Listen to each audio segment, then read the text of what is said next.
അതിനവൻ ആത്മവിശ്വാസത്തോടെ തലയാട്ടി. അങ്ങനെ പ്ലാനുമായി ബന്ധപ്പെട്ട ബാക്കി കാര്യങ്ങൾ കൂടെ അവിടെ ഇരുന്ന് ചർച്ച നടത്തിയ ശേഷം ഗൗരിയോട് യാത്ര പറഞ്ഞ് ഋഷി അവിടെ നിന്നിറങ്ങി. ശേഷം അവൻ കാറെടുത്ത് ഫ്ളാറ്റിലേക്കുള്ള റൂട്ട് മാറ്റി മറ്റൊരു റൂട്ടിലേക്കായിരുന്നു സഞ്ചരിച്ചത്. അല്പനേരത്തെ യാത്രയ്ക്കൊടുവിൽ ഋഷിന്റെ കാർ ഒരാളൊഴിഞ്ഞ പ്രദേശത്ത് നിന്നു. കാറ് പാർക്ക് ചെയ്തിരുന്ന സ്ഥലത്ത് നിർമ്മാണ ജോലികൾ ഈ അടുത്തെങ്ങോ പൂർത്തിയായതുപോലൊരു കെട്ടിടമുണ്ടായിരുന്നു. പുറത്തു നിന്നും കാണുന്ന വിധം ഒറ്റ മുറി മാത്രമുള്ള ബിൽഡിംഗ് ആയിരുന്നു അത്. ബിൽഡിങ്ങിന് ചുറ്റും ഒരു നീറ്റ് കോമ്പൗണ്ടും ഉണ്ടായിരുന്നു. പുറത്തു നിന്നും കാണുന്നവർക്ക് അതൊരു സാധാരണ ഒറ്റമുറി വീട് പോലെയായിരുന്നു തോന്നാറുണ്ടായിരുന്നത്. പക്ഷേ ഉള്ളിൽ കയറുമ്പോഴേ അതൊരു ഓഫീസ് റൂമാണെന്ന് മനസ്സിലാകൂ.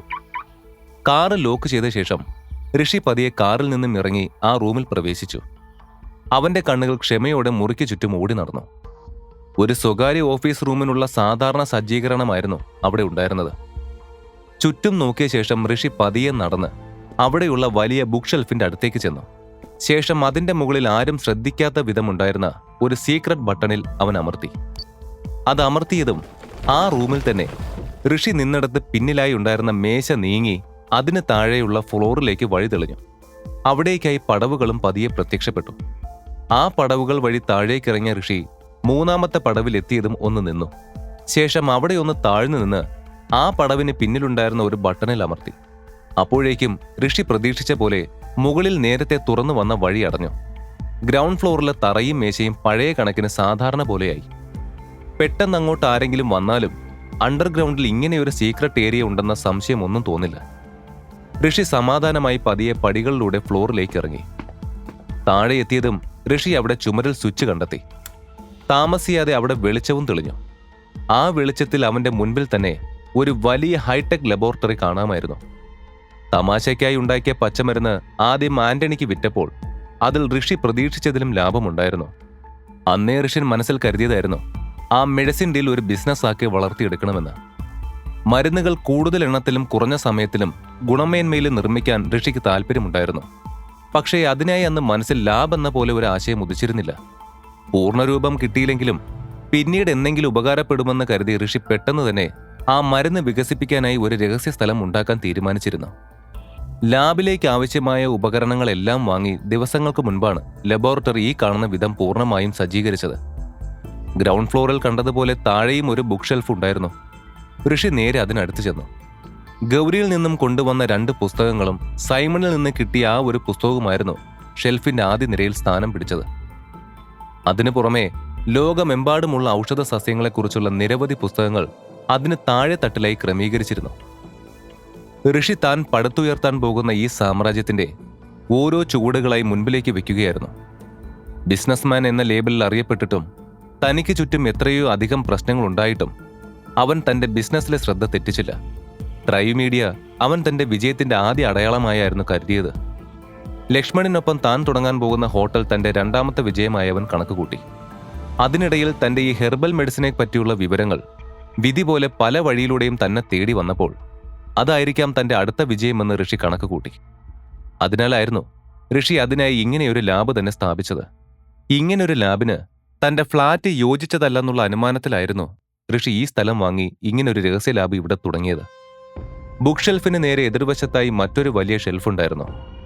അതിന്റെ റാക്കുകൾ മുഴുവൻ ഔഷധങ്ങൾ തയ്യാറാക്കാൻ ആവശ്യമായ ചേരുവകൾ അടുക്കി വെച്ചിരുന്നു. ലാബിനുള്ളിൽ തന്നെ മറ്റൊരു ഗ്ലാസ് മുറിയുണ്ടായിരുന്നു. അതിനെല്ലാം അപ്പുറത്തായി ചെറിയൊരു ഗാർഡനും. അവിടെ ചട്ടികളിൽ ചെറിയ ഔഷധ ചെടികൾ തളിർത്തു നിന്നു. ഗ്ലാസ് റൂമിന്റെ നടുവിൽ കറുത്ത പഴത്തിനുള്ള വിത്ത് പാകിയിരുന്നു. അതിനടുത്തെത്തിയ ഋഷി പതിയെ ആ വിത്ത് മുളയ്ക്കാൻ ആവശ്യമായ വെള്ളം ഒഴിച്ചു കൊടുത്തു. അങ്ങനെ ഈ ലാബിൽ എനിക്ക് ആവശ്യമുള്ളതെല്ലാം ഞാൻ സെറ്റ് ചെയ്തു. വെറുതെ ഒരു കൗതുകത്തിന് പുറത്തു തുടങ്ങിയതായിരുന്നു ഈ മെഡിസിൻ. പക്ഷെ ഇപ്പോൾ നോക്കുമ്പോൾ ഇതെന്നെ മറ്റൊരു ജീവിതത്തിലേക്ക് നയിക്കുന്ന മട്ടുണ്ട്. ഇതെത്ര വരെ പോകുമെന്ന് നോക്കാം, ബാക്കി വരുന്നിടത്ത് വെച്ച് കാണാം. ചിരിയോടെ ഋഷി മനസ്സിൽ പറഞ്ഞു. ശേഷം ഷെൽഫിൽ നിന്നും ഏതോ ഒരു ആയുർവേദ ബുക്കെടുത്ത് അവനത് വായിക്കാനും ആരംഭിച്ചു. പിന്നീടുള്ള 2 ദിവസം ഋഷി നല്ല തിരക്കിലായിരുന്നു. നിഹാരികയെ വിളിച്ച് കുറച്ച് ദിവസത്തേക്ക് കമ്പനി നോക്കാൻ ഏൽപ്പിച്ചതുകൊണ്ട് ട്രൈ മീഡിയയെക്കുറിച്ച് ഓർത്ത് അവന് ഭയപ്പെടേണ്ടി വന്നില്ല. കൂടെ ഋഷി അവൾക്ക് തന്നെ അത്യാവശ്യ ഘട്ടത്തിൽ മാത്രം വിളിക്കാനായി മറ്റൊരു നമ്പറും കൊടുത്തു. ലക്ഷ്മണിനെ മീനാക്ഷിയെയും കണ്ട് പുതിയ ഹോട്ടലിനെ കുറിച്ച് ചർച്ച നടത്തിയ ഋഷി ശ്രീലക്ഷ്മിയെ വിളിക്കാനും മറന്നിരുന്നില്ല. ശ്രീലക്ഷ്മി പറയുന്നതുവരെ വർമാസ് കമ്പനിയുടെ ഷെയറിന്റെ കാര്യം ചോദിക്കേണ്ടെന്ന് ഋഷി കരുതി. അതേക്കുറിച്ചൊഴികെ മറ്റെല്ലാ കാര്യങ്ങളും ഋഷി സംസാരിക്കുമായിരുന്നു. അതെല്ലാം ഒതുക്കി സമയം കിട്ടുമ്പോഴെല്ലാം ഋഷി തന്റെ ലാബിലുള്ള പച്ചമരുന്നുകളെക്കുറിച്ചുള്ള പുസ്തകങ്ങളെല്ലാം ഇരുന്ന് വായിക്കാനും തുടങ്ങി. അവശേഷിച്ച സമയങ്ങളിൽ അവൻ തന്നെ കുറച്ച് മരുന്നുകൾ ഉണ്ടാക്കാനും ശ്രമിച്ചിരുന്നു. എല്ലാം ഒന്ന് ഓക്കെ ആയെന്ന് തോന്നിയപ്പോൾ ഋഷി ഗൗരിയെ വിളിച്ചു. 2-3 റിങ്ങിൽ തന്നെ അവൾ ഫോൺ എടുത്തു. ഹലോ ഗൗരി. ഗൗരി കോൾ എടുത്ത പാടെ ഋഷി സംസാരിച്ചു. പറയൂ ഋഷിൻ, ഞാൻ കേൾക്കുന്നുണ്ട്. ഗൗരവത്തോടെയായിരുന്നു ഗൗരിയുടെ മറുപടി. ഞാൻ റെഡിയാണ് ഗൗരി, ജയിലിലേക്ക് പോകാനുള്ള കാര്യങ്ങൾ നോക്കാം. ഋഷി സംശയത്തോടെ ചോദിച്ചു. യാ, തീർച്ചയായും. താൻ റെഡിയായെങ്കിൽ ഇനി ഒട്ടും വൈകിക്കണ്ട. ഞാൻ തനിക്കൊരു ലൊക്കേഷൻ ഷെയർ ചെയ്യാം. എത്രയും വേഗം അവിടേക്ക് വരൂ. ആ, ഞാൻ വരാം. അത്രയും പറഞ്ഞ് കോൾ കട്ട് ചെയ്തപ്പോഴേക്കും ലൊക്കേഷൻ ഷെയർ ചെയ്തുകൊണ്ടുള്ള ഗൗരിയുടെ മെസ്സേജ് ഋഷിക്ക് വന്നിരുന്നു. നല്ല തിരക്കേറിയ ഒരു മാർക്കറ്റിലേക്കുള്ള ലൊക്കേഷനായിരുന്നു അത്. ഒട്ടും വൈകാതെ ഋഷി മാർക്കറ്റിലെത്തി. പിന്നാലെ തന്നെ ഗൗരിയും. പച്ച ഷർട്ടിട്ട ആളെ കണ്ടോ? അവനാണ് നമ്മുടെ ആൾ. ഇങ്ങനെ നോക്കി നിൽക്കാതെ താൻ അവൻ്റെ അടുത്ത് പോയി വഴക്കിട്ട് അവനെ തല്ലണം. അങ്ങനെ ചെയ്ത പോലീസ് വന്ന് പിടിക്കും. നിന്നെ അവർ നേരെ ജയിലിലേക്ക് തട്ടും. പിന്നെ അവിടുന്ന് ബാക്കി എന്താ ചെയ്യേണ്ടതെന്ന് നിനക്ക് തന്നെ അറിയാലോ. ഗൗരി തന്റെ പ്ലാൻ വ്യക്തമാക്കി ഋഷിക്ക് വിശദീകരിച്ചു കൊടുത്തു. ഗൗരി പറഞ്ഞത് മനസ്സിലായ ഋഷിൻ ഒന്ന് തംസപ്പ് കാണിച്ച ശേഷം നേരെ ആ പച്ച ഷർട്ടുകാരന് നേർക്ക് നടന്നു. മാർക്കറ്റിൽ നല്ല ആൾത്തിരക്കുള്ള കാരണം ആരും ഋഷിയെ ശ്രദ്ധിച്ചിട്ടൊന്നുമില്ലായിരുന്നു. ദേഷ്യത്തോട് ആക്രോശിച്ചുകൊണ്ട് ഋഷി അയാളെ ഷർട്ടിൽ കുത്തിപ്പിടിച്ചു. ഏയ്, ആരടാ നീ? എത്ര ധൈര്യം ഉണ്ടായിട്ടടാ എന്റെ ദേഹത്ത് കൈവച്ചത്? പച്ച ഷർട്ടുകാരൻ ദേഷ്യത്തോടെ ഋഷിയെ നോക്കി ചോദിച്ചു. നിന്റെ കാരണടാ, നിന്റെ ജീവൻ എടുക്കാൻ വന്നതാ, ഉറക്കെ ഋഷി പറഞ്ഞു.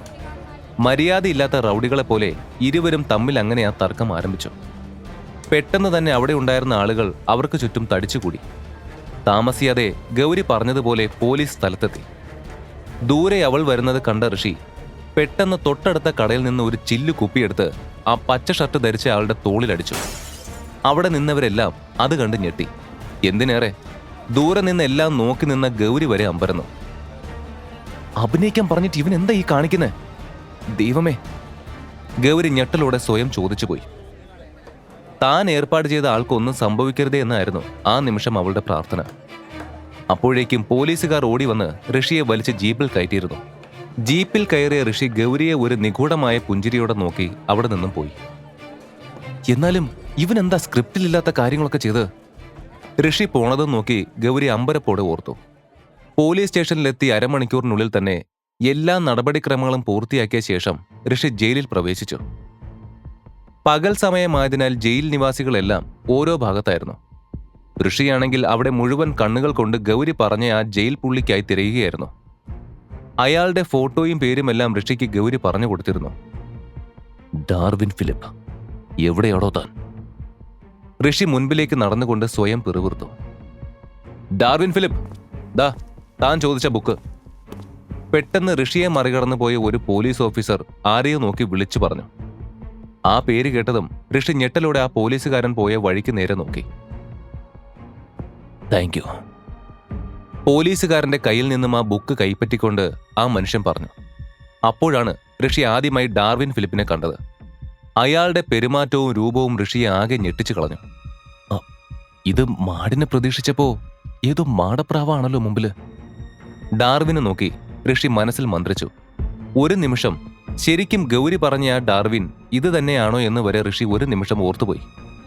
ഋഷി അത്രയും നേരം തന്നെ നോക്കി നിൽക്കുന്നത് അറിഞ്ഞിട്ട് പോലും ഡാർവിൻ ഒന്ന് തലയുയർത്തി നോക്കാൻ തുനിഞ്ഞില്ല. ഇടാ ഡാർവിൻ! ഒട്ടും പ്രതീക്ഷിക്കാതെ പിന്നിൽ നിന്നും ഋഷി ആ വിളി കേട്ടു. ഏയ്, ഇവിടെ നോക്കടാ ഡാർവിൻ! വീണ്ടും ആ ശബ്ദമുയർന്നു. ആരുടെയാ ഈ ശബ്ദം? എവിടെയോ കേട്ടുമറന്ന ശബ്ദം പോലെ ഉണ്ടല്ലോ. സംശയത്തോടെ അതും പറഞ്ഞ് ഋഷി തിരിഞ്ഞു നോക്കി പിന്നിലുള്ള ആളെ കണ്ടതും ഋഷി ആകെ ഞെട്ടിപ്പോയി. ഈ കഥ തുടർന്ന് കേൾക്കുന്നതിനായി ഇപ്പോൾ തന്നെ പോക്കറ്റ് FM ആപ്പ് ഇൻസ്റ്റാൾ ചെയ്യൂ. Link in description.